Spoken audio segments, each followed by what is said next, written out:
Hi, David Norris here, Business Doctors. I put together a short series of videos showing a number of steps to help you grow your business. I hope you enjoy them.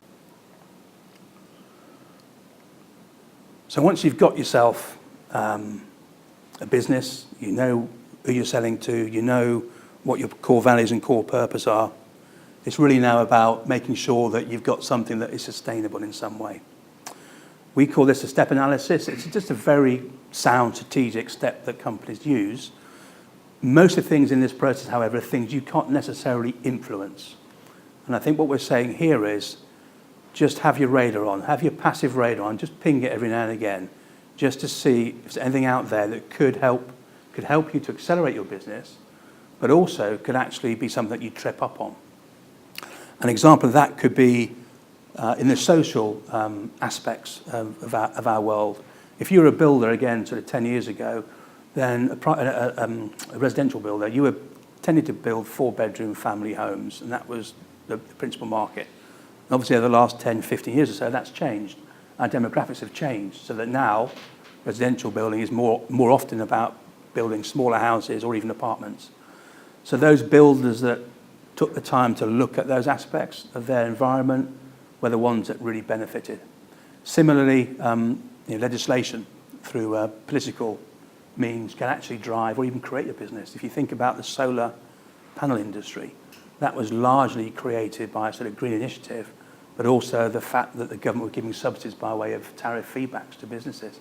And you saw lots of solar power companies become into existence, and then equally, since the tariffs have been reduced, you've seen a lot of them go the other way, unfortunately. So again, it's just about having that kind of passive radar. Technology, well, you could say that's true of HMV, couldn't you? You could say that actually HMV failed because they didn't really recognize the importance of online business. They didn't recognize that had they maybe 5, 10 years ago set up a better, more targeted online presence, that they'd still be here today. Same with Blockbuster. Blockbuster's still trying to give people films on CD rather than maybe if they'd have looked hard at the marketplace and technology, they could have positioned themselves in a better way. So there's lots of things to be thinking about there. It's not, as I say, nothing we can really influence. Just, again, I would just suggest that every now and again, just think about those kind of steps. This is one of the messages that comes loud and clear from entrepreneurs, which is you've really got to know the marketplace in which you operate in. So, a deep analysis of all the aspects that make up your marketplace. So understanding who the customers are, what is the DNA of your best kind of client, what they really look like, what is your most valuable customer set look like, what is the most valuable product or solution that you're selling. These sound pretty obvious questions to us as entrepreneurs, but sometimes you would be surprised by the answers if you really take the time to investigate it in a slightly deeper fashion.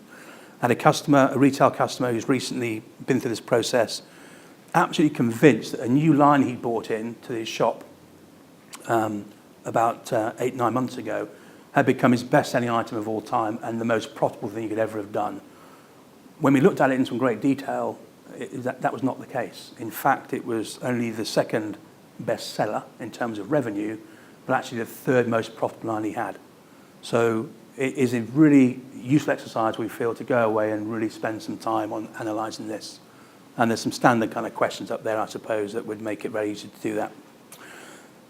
So one thing I would suggest, if nothing else from this comes of value to you today, I would go back home, look at your top 10 clients, and look at if there's ways that you can sell more to your existing customers. They already buy from you. And if you can look at things that they're buying from other suppliers for services that you can supply also, then you're actually not asking them to spend any more money. You're just asking them to spend a bit more with you. And we've had some tremendous success with clients who have been very successful, got some fantastic clients, but haven't necessarily been very proactive in going out there and trying to get more from them. And there's an example here of a design agency that wanted to double their turnover in 3 years. That was their vision. Quite a healthy business, about $500,000 in terms of turnover, but not really sales focused at all. So we looked at their top 10 clients with them and worked out that if they got 20% more share of the overall pie, they could actually achieve their vision. And that's exactly what they did. We focused on the top customers. We went back to those customers with a sales plan to say, look, we're always capable of doing more for you. And as a result of that, they've managed to pretty much hit their numbers.